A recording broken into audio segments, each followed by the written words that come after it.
Bueno, estamos una jornada más. Sean todas muy bienvenidos y bienvenidas. Es un gusto de nuevo compartir este espacio. Agradecerles el tiempo claramente y el interés que tienen en este ya segundo webinar que llevamos en conjunto con el Instituto de la Sordera, la OI y la Fundación SM, y que tiene por título Lenguaje y Diversidad, construir inclusión desde el aula. Le damos un grato saludo también a muchos otros países que se están sumando y que se inscribieron finalmente a este encuentro también. Tenemos gente de Argentina, Brasil, Ghana, México, Perú, Puerto Rico, entre otros países, y también a las instituciones, tanto escuelas, universidades, centros de investigación, así que nosotros muy gratos de ello. Yo quiero empezar nada más con una pequeña reflexión que quizás es muy nacional, pero que tiene que ver fundamentalmente con un sistema de admisión, dada la contingencia que en Chile, eh, respecto a que el Ministerio de Educación ha ingresado indicaciones a un proyecto de ley para fortalecer el sistema de admisión escolar.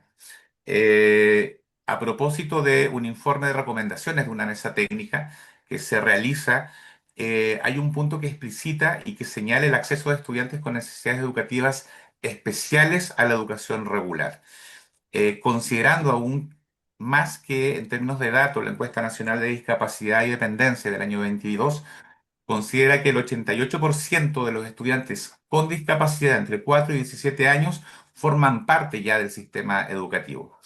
De modo que, volviendo precisamente a las indicaciones del Ejecutivo para perfeccionar los criterios de priorización, incluyendo a niños y niñas con necesidades educativas especiales, se toma como un criterio obligatorio para la asignación de cupos cuando hay sobredemanda respecto a los estudiantes que padecen alguna discapacidad visual, auditiva o motora, respecto al establecimiento educacional con PIE y que cuenten con facilidades y apoyos necesarios para estos estudiantes. ¿Qué implica esto a nuestro modo de ver? Claro, implica toda una reformulación y un a nivel de sostenedores, en términos de normativa, pero fundamentalmente respecto a formación docente continua y especializada. Es imprescindible que los profesores capacitados en educación inclusiva, diseño universal de aprendizaje, adecuaciones curriculares y estrategias diferenciadas. ¿Por qué lo señalamos en términos de desafío? Desde la política hoy día se está abriendo y se está priorizando finalmente estos criterios que incluyen precisamente a este perfil de estudiantes. Sin embargo, esto trae una serie de desafíos y tensiones al sistema y ya llevado al establecimiento, pero también al aula. Sabemos que hoy día los equipos PIE en cierta forma y en términos reales están con cierta sobrecarga y también existe cierta resistencia o temor de los docentes, muchos de los cuales se sienten inseguros para atender a estudiantes con necesidades, con necesidades educativas especiales por falta de herramientas precisamente. Y el foco o uno de los objetivos y propósitos de estos webinars es precisamente entregar estas herramientas, esta contribución concreta y urgente en cuanto al acceso y permanencia de estudiantes con necesidades educativas especiales en la educación regular. Yo diría que a eso apuntamos y puntualmente en relación al lenguaje es que hoy día nos hemos focalizado en esta temática para abordar en términos de estrategias, en términos de concreción, más allá de lo que la política establece, cómo esto baja al aula y cómo podemos dotar de más recursos, de más herramientas para poder abordar una verdadera inclusión, que no sea dictada por una ley, que es importante, pero cómo nosotros vamos dotando finalmente con una capacidad institucional en las competencias docentes el abordaje de este tipo de estudiantes. Verónica. Gracias. Hola, gracias a todos por todas por estar acá. Efectivamente, queremos hoy día poder detenernos un ratito a reflexionar la relevancia que es del lenguaje. Nosotros sabemos que, sobre todo en la primera infancia, el lenguaje, el desarrollo del lenguaje es fundamental y nosotros nos relacionamos con todo a través del lenguaje.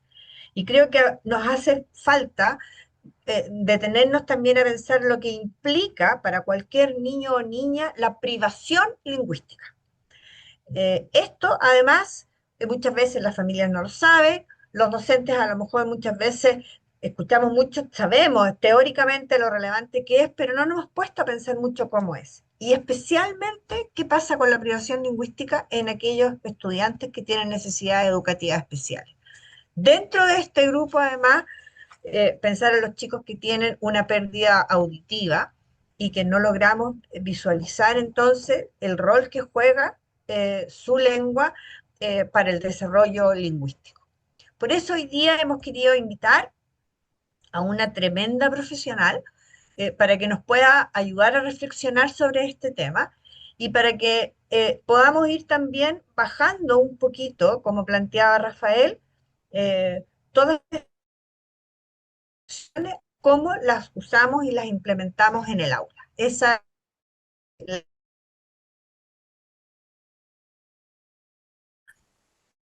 la,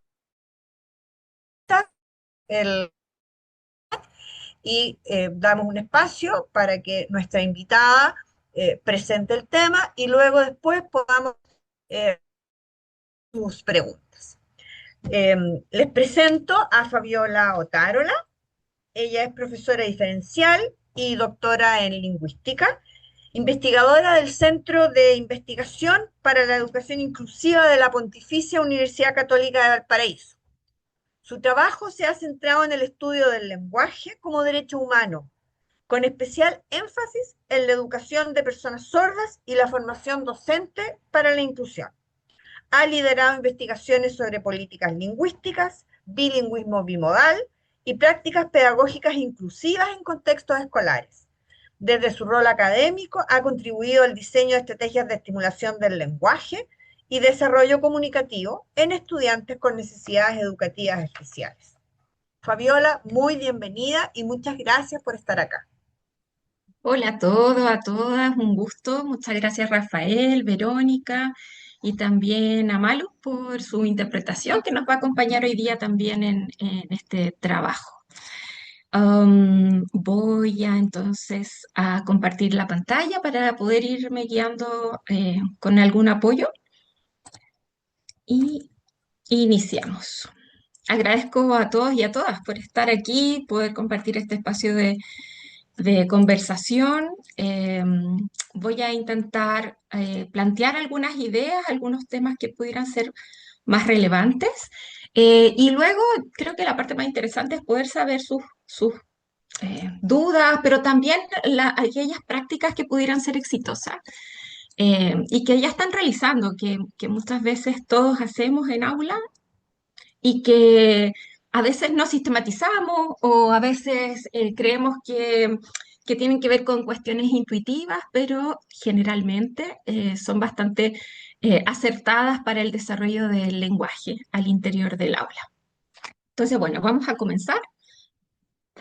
Hemos titulado esta presentación de hoy, Lenguaje y Diversidad, pensando en aquellos estudiantes, aquellas estudiantes que señalaba Verónica, que tienen ciertas condiciones, pero también ciertos momentos. No solamente pensar en estos estudiantes que tienen alguna condición permanente, como las personas sordas, o como estudiantes que tengan alguna discapacidad intelectual, o como estudiantes que tengan alguna baja visión, por ejemplo, cosas de ese estilo, sino aquellos estudiantes que también pudieran tener alguna situación en particular, como conductual, emocional, cultural, etcétera, ¿no? Y que pudieran estar afectando la posibilidad de comunicarse con su entorno o poder utilizar el lenguaje de una forma más enriquecida para el aprendizaje. Entonces, bueno, la idea es que podamos juntos, juntas, reflexionar sobre la importancia del lenguaje como un derecho y herramienta de inclusión, ¿cierto? Como bien señalaba Rafael también al principio, en esta ley que tiene este fundamento, ¿no? Como un derecho para poder implementar en todos los espacios escolares. pero también en todos los espacios sociales y culturales, ¿no? Entendiendo el aula como un gran espacio social y cultural. También vamos a hablar sobre algunas estrategias prácticas y aquí estrategias prácticas que son más bien para poder activar aquello que ustedes ya tienen en marcha y que ya lo saben, pero para que las conversemos y podamos compartirlas, porque también yo creo que en algunas situaciones es bueno conocer las prácticas exitosas de otros. Entonces, entendiendo que la escuela podría ser aquel gran espacio para poder desarrollar el lenguaje y desarrollar el lenguaje como esta herramienta de poder ser parte de este espacio, ¿no? Un espacio de poder interactuar, comunicarse, desarrollarse en todos los niveles posibles, o sea, desde lo social, que es quizás lo primero que vamos a pensar en un niño o niña que va a un espacio de compartir con otros, tanto adultos como pares, pero también para el aprendizaje. Y cuando digo también para el aprendizaje, finalmente la escuela es para eso, es para poder aprender, es para poder tener contenidos, es por poder tener acceso al contenido, no solo para poder interactuar social y emocionalmente, ¿no? Ahora, la lengua en sí misma es una herramienta, pero también es una posibilidad de poder interactuar con otros, ¿no? Una herramienta para poder ser parte de un espacio. Esta posibilidad de comunicarse con otros da a los niños, a las niñas, a todos nosotros, la posibilidad también de acceder, ¿cierto? De acceder a ciertos espacios sociales, acceder al aprendizaje y teniendo una comunicación efectiva, es decir, las estrategias que yo utilice para poder comunicarme, son parte de la identidad de cada uno, ¿no? O sea, cada vez que nosotros podemos interactuar con otros a través del lenguaje, también damos cuenta de nuestra propia identidad. Entonces, el lenguaje en sí es el reflejo de quiénes somos, de lo que creemos, de lo que pensamos, de lo que decidimos. Por tanto, para un niño o una niña, el utilizar su lengua es esencial para poder dar cuenta de su identidad y poder desarrollar la identidad. Entonces, por ejemplo, un niño sordo al interior de un espacio educativo y que utilice la lengua de señas como una herramienta de comunicación, una forma de comunicación, también está reflejando su identidad. Un niño haitiano, por ejemplo, a través del creol, lo que hace es poder utilizar su lengua para poder ser quien es, para poder decir lo que desea, para poder mostrar de dónde viene. Entonces, la identidad de cada uno de nosotros se refleja a través del lenguaje y la escuela puede ser un espacio de rica estimulación para cualquier tipo de desarrollo de lenguas distintas, del desarrollo del lenguaje, que ya vamos a ver las diferencias de aquello, pero también puede ser un espacio de privación lingüística, ¿no? Y ahí es donde queremos tener el cuidado. La escuela no puede ser un espacio de privación, sino que tiene que ser un espacio de fortalecimiento del desarrollo del lenguaje. Ahora, ¿qué significa estimular el lenguaje o qué entendemos por estimular el lenguaje? Lo que entendemos esencialmente es poder potenciar todas aquellas posibilidades comunicativas que tenga un estudiante, ¿sí? Cualquiera esta sea, cualquier forma de comunicación, cualquier forma de interacción que le permita hacer efectivo su mensaje, pero también para poder entender lo que desea, lo que quiere, lo que no desea, lo que no quiere, lo que entiende, lo que no entiende, ¿no?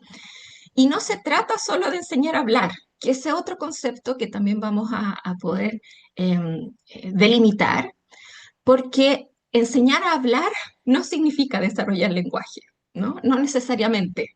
El hablar significa, y el hablar bien, por ejemplo, significa tener una estructura, una estrategia eh, motora, ¿cierto? Para poder dar cuenta sobre un hecho.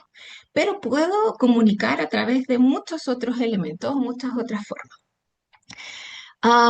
El lenguaje o la estimulación del lenguaje también permite, o la idea es permitir expandir formas de pensamiento, expandir ideas, expandir o relacionar ideas unas con otras. Em, y dentro de esto hay muchas estrategias, montones. Si buscamos en la literatura, las que tengo aquí puestas en el recuadro, hay variadas, ¿no? Entonces tenemos, por ejemplo, en sí mismo la estimulación del lenguaje como un enfoque, ¿no? Como parte de lo que nosotros como pedagogos hacemos al interior de las aulas. Y la estimulación del lenguaje aquí vendría siendo esencialmente un recurso para el desarrollo cognitivo, social. em, de los niños y niñas a través de actividades lúdicas, a través de actividades de interacción social, etcétera. Um, y que lo que hacen esencialmente es fomentar la adquisición de, um, de aprendizajes, ¿no? De aprendizajes, de formas de aprender, de formas de entender el mundo, ¿cierto? Y esta estimulación del lenguaje esencialmente debe ser de forma natural, la adquisición del lenguaje o la estimulación que se hace a través de diferentes tipos de juegos o de interacciones de construcción de pensamiento, ¿no? Tiene que ser natural, ¿no? Juegos de roles, por ejemplo, onomatopeya o juegos de palabras, juegos de acción, lecturas, etcétera, ¿no? Todo eso tiene que ver con la estimulación del lenguaje. Y otro elemento que podemos ver en la literatura es la comunicación de ida y vuelta, se llama, o interacción bidireccional, que tiene relación con aquello que, por ejemplo, hacemos de poder conversar sobre algo o decir algo, pero responder. Entonces esperamos que el niño o niña lo que haga es decir algo y luego yo puedo responder aquello o incrementarlo o comentarlo, ¿cierto? Y mi comentario lo que va a hacer es poder activar nuevamente algo en el niño o niña para que él devuelva esta información o diga algo más, ¿no? Generalmente preguntas abiertas, generalmente preguntas de opinión, ¿sí? Otra es el habla paralela, que tiene relación con una actividad que se hace generalmente cuando el adulto señala lo que el niño o niña está haciendo, ¿no? Entonces, si este niño o niña lo que hace es jugar con una pelota, lo que se hace es estar hablando sobre aquello que está haciendo, o si está pintando, o si está dibujando, o si está haciendo, o incluso si está teniendo un momento emocional, por ejemplo, ¿qué estás sintiendo? ¿Por qué lo estás sintiendo? ¿Qué te pasó? Entonces, lo que va haciendo el adulto es verbalizar aquello que va observando para que así este niño pueda poner palabras o pueda poner conceptualizaciones a lo que va sintiendo. El lenguaje expresivo es algo que también escuchamos generalmente asociado a la estimulación del lenguaje, y el lenguaje expresivo es todo aquello que me permite dar cuenta de de lo que siento, lo que deseo, lo que quiero. Y esto puede ser una mezcla de formas, tanto orales o lengua de señas o escritura o movimientos corporales o gestos, ¿no? Y por último, lo que señalamos es el modelado del lenguaje, donde lo que generalmente hacemos es los adultos entregar una información en nuestro caso, español correcto, por ejemplo. Si vemos que el niño o niña dice una estructura oracional en la cual no está correcta, lo que hacemos es devolver esa estructura y poder entregar una información o una forma lingüística correcta. ¿no? Entonces, lo que hace es poder entregar al niño o niña esa forma de comunicación em, con un sentido de sentido correcto, ¿no? Del uso del lenguaje. Ahora, todas estas formas naturalmente las hacemos, naturalmente las trabajamos en el aula, unas más que otras, dependiendo del trabajo que podamos ir haciendo, la actividad que estemos haciendo. Sin embargo, como decíamos al principio, estimular el lenguaje tiene que ver con estimular aquellas competencias, tanto cognitivas como lingüísticas, que tienen los niños y las niñas, ¿no? Ahora, el lenguaje en sí es un sistema muy organizado que tiene recursos muy específicos, donde estos recursos muy específicos pueden ir desde fonemas, por ejemplo, sonidos de las letras, ¿sí? Porque las letras es la imagen de gráfica de algo, pero el sonido, ¿no? De un fonema, más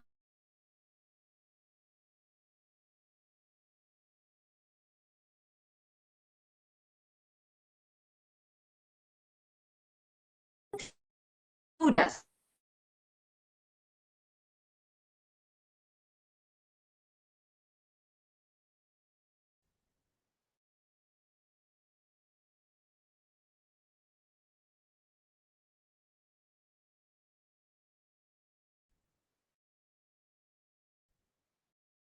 ¿sí? Aquello. Y no solamente elementos de propiamente, más ampliación,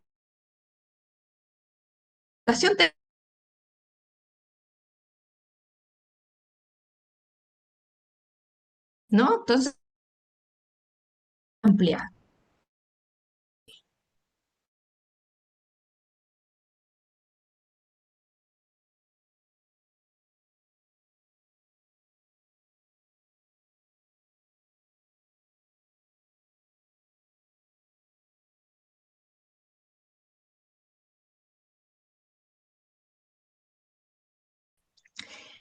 Eso está el lenguaje, ¿no? Este sistema muy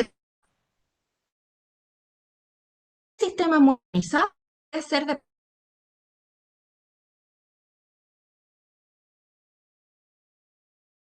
puede ser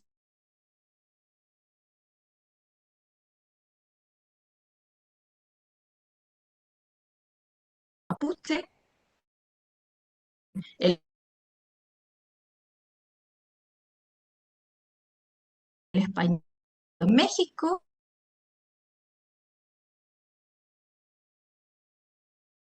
um, palabras o significados. Entonces, aquí es semántica, la lengua de señas tiene estas estructuras desde el lógico,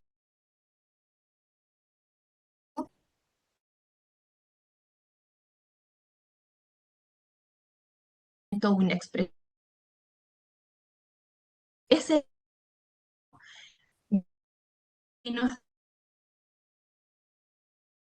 lógico que va para em- de sonidos. Por lo tanto, nuestro objetivo no es enseñar a hablar, ¿no? Nuestro objetivo más bien es desarrollar el lenguaje que tiene que ver con las competencias, ¿cierto? Para lograr comunicarnos utilizando alguna lengua, ¿no? Aquella, y ojalá sea aquella lengua materna que tiene nuestro estudiante. Ahora, la falta que nosotros podemos hacer al interior de las escuelas y también al interior de los hogares, que también esto sucede, ¿no? Sobre todo con nuestros niños sordos, que muchos hogares, los padres, por ejemplo, pueden ser padres oyentes, no utilizan la lengua de señal al interior de los espacios familiares o no se utiliza la lengua de señal al interior de los espacios educativos, podemos estar dentro de la privación del lenguaje, podemos ser espacios de privación del lenguaje o no utilizar en el aula la lengua que le pertenece a cada uno o con el que cada uno de nuestros estudiantes se identifica o es parte de su identidad. Ahora, la privación del lenguaje tiene relación, como muy bien señalaba Verónica al principio, con esta falta de acceso a una lengua desde edades tempranas.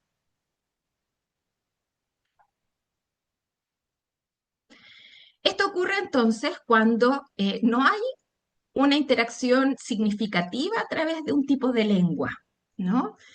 No tiene relación con decir algunas señas, una que otra seña, que también se tiende mucho a hacer eso en espacios escolares, sobre todo si no se,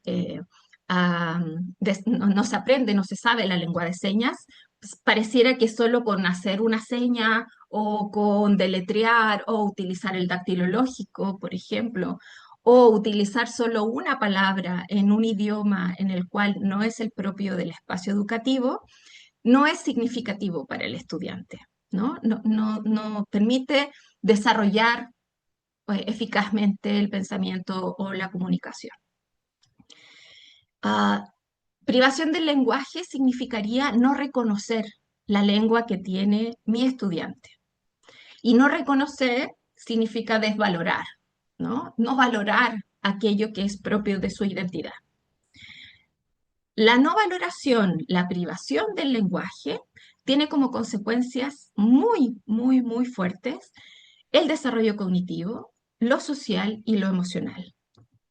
Estudiantes que son privados del lenguaje provoca entonces no tener acceso, ¿cierto?, a información interesante que pudiéramos obtener de este estudiante, tener retrasos lingüísticos y cognitivos, ¿cierto? Aquí tenemos entonces estudiantes que, que son sordos y que además llegamos a cierta edad en que pudieran tener algún nivel de discapacidad intelectual, por ejemplo, no por ser sordos, sino porque fueron privados lingüísticamente.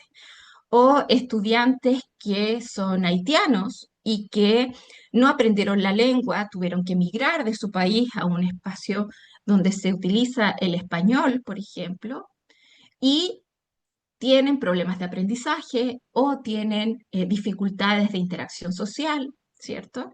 Son niños o niñas que están, que son marcados por tristeza, por problemas emocionales, también conductuales, niños que lo que hacen es entenderse a golpes, por ejemplo, en los espacios escolares, y que finalmente tiene que ver por la no posibilidad de comunicar, ¿no? Provoca aislamiento, ¿cierto? Frustraciones que terminan siendo problemas conductuales. Y finalmente, lo que hacemos es invisibilizar aquellas capacidades que tiene mi estudiante. No sé lo que piensa, no sé lo que desea, entonces lo invisibilizo, ¿cierto? No sé cómo puede desarrollarse. Aquí son algunos de los elementos que pudiéramos conversar posteriormente. Um, ¿Qué estrategias hemos utilizado muchos de nosotros que estamos en los espacios educativos? La primera gran estrategia es crear ambientes ricos, eh, como para poder estimular el desarrollo del lenguaje, pero también la comunicación. Y crear ambientes ricos que activen el lenguaje, eh, comienza, o nosotros lo podemos pensar, de hecho, cuando estuve preparando la presentación, pareciera que eran solos de niños de preescolar.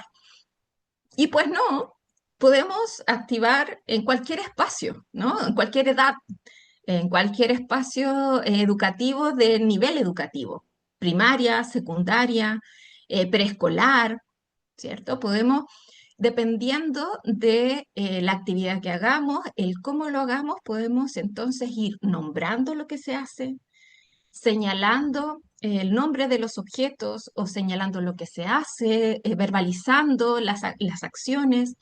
Se pueden utilizar recursos materiales, por ejemplo, como imágenes o como videos. Hoy día tenemos una rica posibilidades de poder utilizar videos, música, etcétera, ¿no? Repetir algunas de las palabras que a lo mejor no están bien dichas o que necesitamos instalar algún tipo de conocimiento semántico, alguna conceptualización, alguna representación. Am, También celebrar, valorar toda aquella posibilidad de información que se tenga, ¿no? Toda aquella eh, intención comunicativa de mi estudiante. Cada vez que desee decir algo, cada vez que quiera decir algo, cada vez que interactúe con otro, ¿no? Cualquier forma que utilice, nosotros podemos valorarla, ¿sí?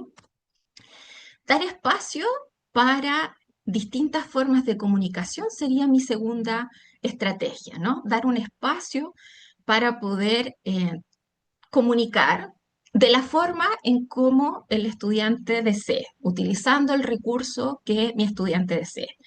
Y aquí puede ser a través de dibujos, a través de algún recurso tecnológico o pictogramas, eh, también señas, también gestos, ¿no? Cada uno de estos recursos, aisladamente o en su conjunto, podrían ayudarnos a interpretar si mi estudiante ha logrado comprender lo que nosotros deseamos. Por supuesto, vamos a pensar en que necesitamos tiempo para esto. Nosotros comenzamos nuestro año escolar en marzo. No podríamos esperar que un estudiante lo pudiéramos leer el primer día, ¿no? Necesitamos conocer a nuestro estudiante, necesitamos saber cuáles son sus estrategias, necesitamos saber cuál es su forma de comunicación más cómoda. Y ahí nosotros podemos empezar a incrementar otras formas de comunicación. Aquí tenemos algunos recursos lingüísticos posibles que podemos identificar. Desde aquello mucho más simple o inicial, que son las vocalizaciones, por ejemplo, hasta aquello más complejo, que son los discursos. Cada uno de estos tiene una representación en cada lengua, ¿no? En cualquier lengua que yo pueda identificar, vamos a tener jergas o balbuceos o frases.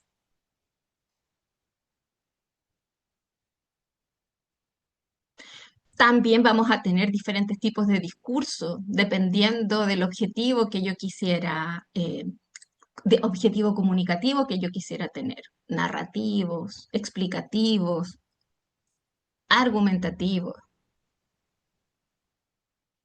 ¿no? Habíamos probado, aquí hay diferentes tipos de video, ¿no? Pero sé que no está la imagen, pero quiero que se concentren, o sea, perdón, el audio, pero quiero que solo vean las imágenes de lo que voy a ir mostrando. En este caso, si ustedes ven, la estudiante tiene escaso lenguaje, pero si ven su cara, por ejemplo, o sus manos, que va apuntando el objeto, con cada uno de estos va narrando, ¿no? Identifica, ¿sí? Voy a mostrar otro que tiene la misma situación. Por ejemplo, esta estudiante que voy a mostrar ahora tiene eh, la forma que tiene de comunicar es a través de las miradas.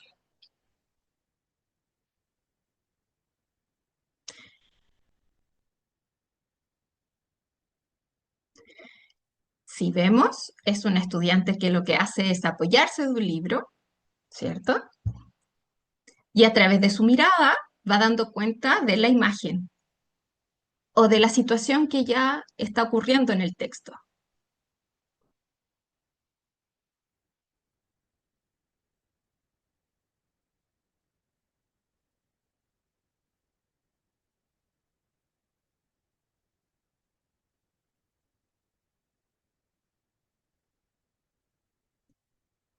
Esta fue una de las actividades que hicimos en una investigación sobre la narrativa, ¿no?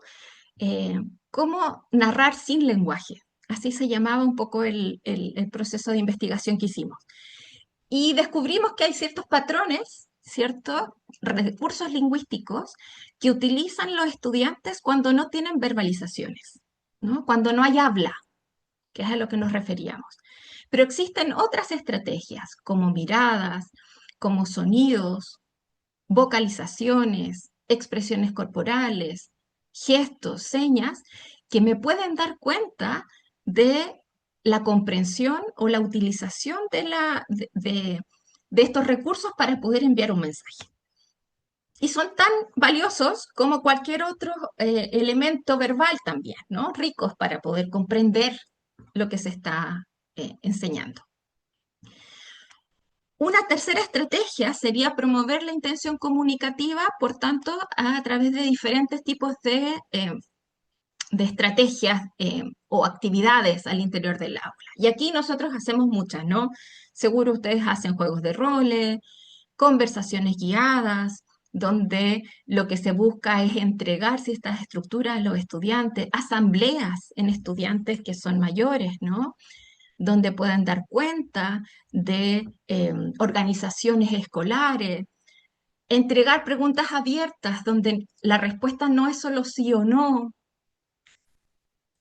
dar turnos de habla y no solo aquellos que constantemente son los que responden, sino que dar turnos de habla a aquellos que sabemos que les cuesta participar.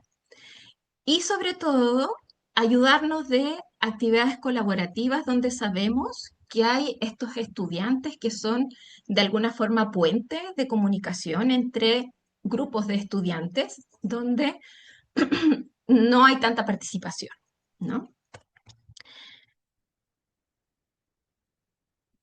Por último, la última estrategia es algo que tenemos hoy día disponible al interior de los espacios escolares, que es el apoyo de otros profesionales, ¿no? Apoyo de fonoaudiólogos, asistentes de aula, psicopedagogos, psicólogos, otros tipos de profesores, ¿cierto? Pero también las familias. Son recursos humanos que podemos tener al interior del aula y que nos pueden ayudar también en espacios de interacción, pero también, sobre todo, de focalización en algún estudiante que requiere más apoyos o requiere el apoyo para poder conversar o requiere un apoyo para poder interactuar o requiere repetir la información, ¿sí? Entonces, la participación colaborativa de profesionales que tengamos a la mano puede ser interesante poder irla aprovechando. Estas son 4 que elegí, seguramente que ustedes las tienen, pero me gustaría ahora poder saber cuáles son las que ustedes realizan, cuáles son las que utilizan para poder estimular el lenguaje y qué cosas entonces podemos ir compartiendo para poder participar, ¿cierto? Más activamente en esta actividad que tenemos hoy día tan interesante de hablar sobre el lenguaje. Así que quizás podríamos partir con preguntas o no sé cómo lo tienes pensado, Vero. Eh, sí, habíamos pensado en que hicieran preguntas en el chat, pero si tú quieres también podría, si quieres que hay una persona que quiera hacer algún comentario, puede también tendría que prender su cámara o levantar, pedir la palabra para a lo mejor hacer algún comentario de lo que tú estabas planteando.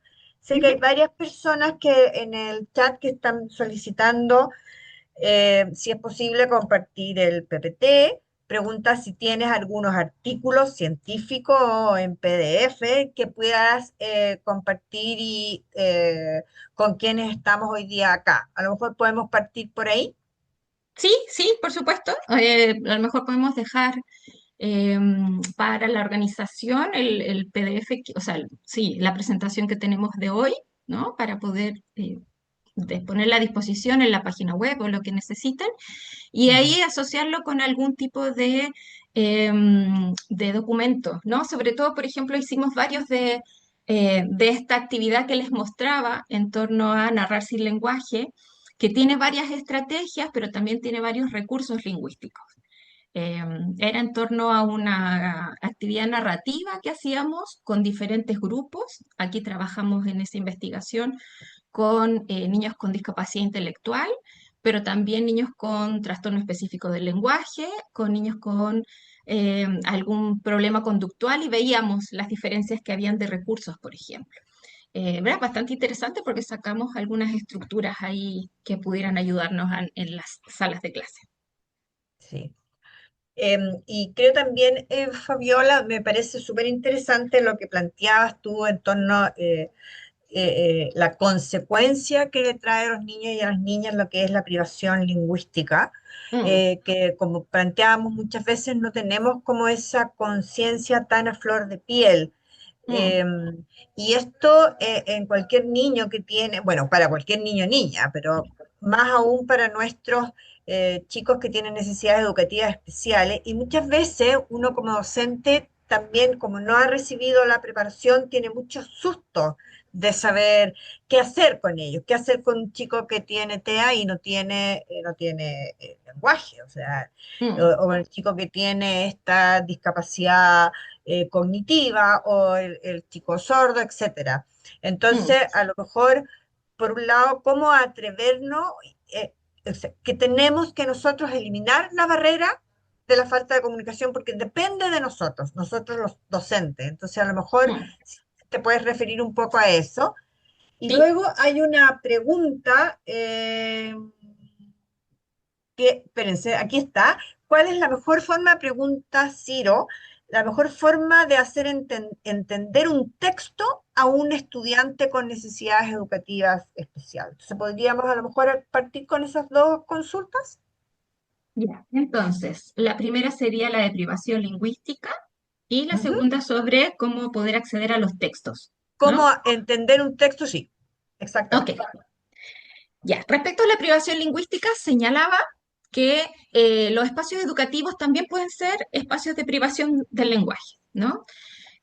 ¿Tiene consecuencias cognitivas? Sí, tiene altas consecuencias cognitivas. ¿Por qué?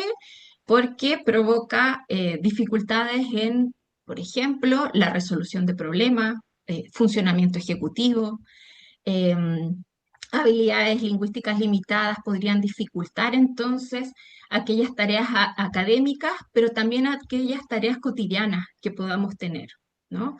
El lenguaje lo que ayuda es poder activar ciertos mecanismos, ciertos elementos que me permiten conceptualizaciones del espacio del entorno en el que estoy, ¿no? Entonces, el desarrollo del lenguaje donde haya un lenguaje en retraso a causa de la privación lingüística obstaculiza de alguna forma el desarrollo de cualquier tipo de posibilidad de implicancia social, cognitiva, emocional, en general del desarrollo, ¿cierto? También provoca problemas de memoria, ¿no? También hay elementos de memoria que son interesantes y que necesitamos tener como estrategia o herramienta el lenguaje, ¿no? Necesitamos codificar, necesitamos saber eh, la conceptualización de aquello para poder recordar, para poder ordenar las tareas, ¿no? Para poder tener recuerdos, ¿sí? Para poder instalar en mi memoria o instalar en mis posibilidades de aprendizaje el recuerdo de esa información necesita un sustento lingüístico, ¿no? También hay consecuencias emocionales y aquí desregulaciones emocionales en niños o niñas, por ejemplo, lo que tú señalabas, Verónica, estudiantes con alguna condición en el espectro autista, ¿no? Cualquiera sea el espacio en el cual esté dentro del espectro autista, sus desregulaciones emocionales son consecuencia de la frustración que se tiene de no ser efectivo frente a la comunicación, ¿no? La mayoría de los niños que tienen alguna condición en el espectro autista utilizan elementos comunicativos, miradas, gestos, ubicaciones en el espacio, eh, ¿cierto? Que el profesional, ya sea el profesor o el asistente o el profesional de apoyo, debería conocerlas o debería aprender a conocerlas para poder bajar los niveles de frustración, bajar la ansiedad, bajar las desregulaciones, ¿no? Am, Tenemos muchos estudiantes sordos con problemas de salud mental a causa y adultos sordos con graves problemas de salud mental a causa de privación del lenguaje temprano, ¿no? Las investigaciones aquí indican que la salud mental, y aquí depresiones, ansiedad, están relacionadas directamente con esto de afrontar eh, situaciones sociales sin poder tener el recurso básico que es el lenguaje para poder comunicar, ¿no? Entonces, creo que tenemos que tener muy en serio esto de la privación del lenguaje. Ahora, hay varios programas para poder intervenir aquí, y aquí serían, por ejemplo, sobre todo programas de pragmática, ¿no? Intervención pragmática del uso del lenguaje, ¿cierto? Para tomar turnos, por ejemplo, iniciar conversaciones, um, comprender ciertas señales sociales, saber que hay ciertas señales sociales que podrían gatillar algo, ¿no? O sea, por ejemplo, levantar la mano significa algo. Em, Ubicarse al lado de la puerta significa algo, ¿no? Hay alguna información que deseo decir, ¿no? Entonces, hay quizás tener que ahí intervenir desde una manera más explícita sobre las señales sociales. Intervenciones, por ejemplo, de comunicación social que están basadas en literatura, como por ejemplo historietas o representaciones o debates, ¿sí? También ayudan a poder observar algún elemento, ¿no? social. Y aquí también mucho de lo que ya sabemos, terapias, ¿no? Pero aquí la familia tiene mucho también que decir y mucho que participar. Las terapias en conjunto con la familia son interesantes para poder de alguna forma unir lo que se está haciendo en casa con lo que se hace en la escuela, ¿ok? Sí, Y todo Fabiola. desde un enfoque multidisciplinario. Dime. Sí, disculpe, es que nos queda poco tiempo y está en el chat aparece una consulta a raíz del intérprete y frente a eso quería ver si pudiésemos un poco aclarar em, qué pasa con un niño o niña que esté en un colegio en donde no ha desarrollado lenguaje, ¿qué rol juega el intérprete ahí? Creo que nos ha pasado muchas veces que pensamos que en el caso de los estudiantes sordos, Mm, eh, resolvemos el problema del desarrollo lingüístico al incorporar un intérprete, no. pero son cosas distintas. Entonces, me gustaría que pudieras como aclarar ese punto porque tengo la impresión de que ese es hay Mm, una gran confusión ahí. sí. Sí, hay una confusión en relación a la función del intérprete, ¿no? La función del intérprete esencialmente es poder mediar entre un espacio lingüístico y otro, ¿no? Cuando yo digo mediar entre un grupo lingüístico y otro, ¿cierto? Considero que ambos grupos lingüísticos tienen todo el potencial y estructuras posibles. Pero si un grupo de lingüístico, y aquí pensemos, un niño que no tiene lenguaje, o niñas que no tienen lenguaje, o niñas que no tienen la lengua propiamente tal, no puede mediar, ¿no? No hay posibilidad de mediación. Lo que necesitamos enfocarnos es en el desarrollo de ese lenguaje, ¿no? En la forma. Y la única forma de poder hacerlo eso es a través de la modelación del lenguaje. Y la modelación del lenguaje es a partir de un adulto que pueda utilizar la misma lengua, la misma forma cultural. Y eso lo da solo un adulto sordo. O sea, el adulto sordo es aquella persona quien pudiera modelar el lenguaje, pudiera estimular el lenguaje, pudiera entregar los recursos lingüísticos para que ese niño o niña tuviera todas las estructuras posibles para que posteriormente, en un segundo paso, hubiera un intérprete que pudiera pasar sus ideas. O sea, lo que primero tenemos que hacer es desarrollar todo el potencial del lenguaje, ¿no?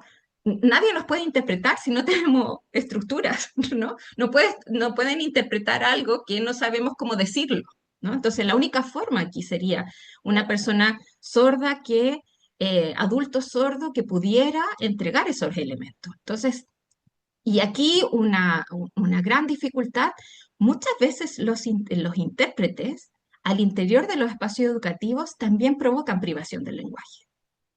También son provocadores de esto. ¿Por qué? Porque los estudiantes sordos entonces no desarrollan lenguaje, no hay una forma de poder aprenderlo, ¿no? Eh, tenemos que trabajar bien el rol del intérprete. ¿Sí? Verónica, ¿seguimos con lo del texto? Sí, perdona, que salió justo, sí, lo del texto y eso sería lo último porque estamos ya en el tiempo. Ya. En el espacio de cómo acceder a un texto, y aquí estoy entendiendo texto como un texto escrito, ¿no? Eh, los textos generalmente tienen etapas de poder ir acercándonos a los textos. Y aquí creo que sería mejor que tú expusieras, Verónica, porque tú eres mucho más experta en esto. Pero de acuerdo a lo que dice la literatura, se señala esencialmente que los textos tienen momentos de poder irse desarrollando. Partan con enunciados apoyados con imagen, por ejemplo, luego se van incrementando estos enunciados dependiendo de los recursos que se vayan pudiendo tener. Vamos sacando aquellos elementos más bien pictográficos o de imagen, dependiendo del tipo de niño o niña. Siempre apoyamos esto con imagen más un texto, ¿no?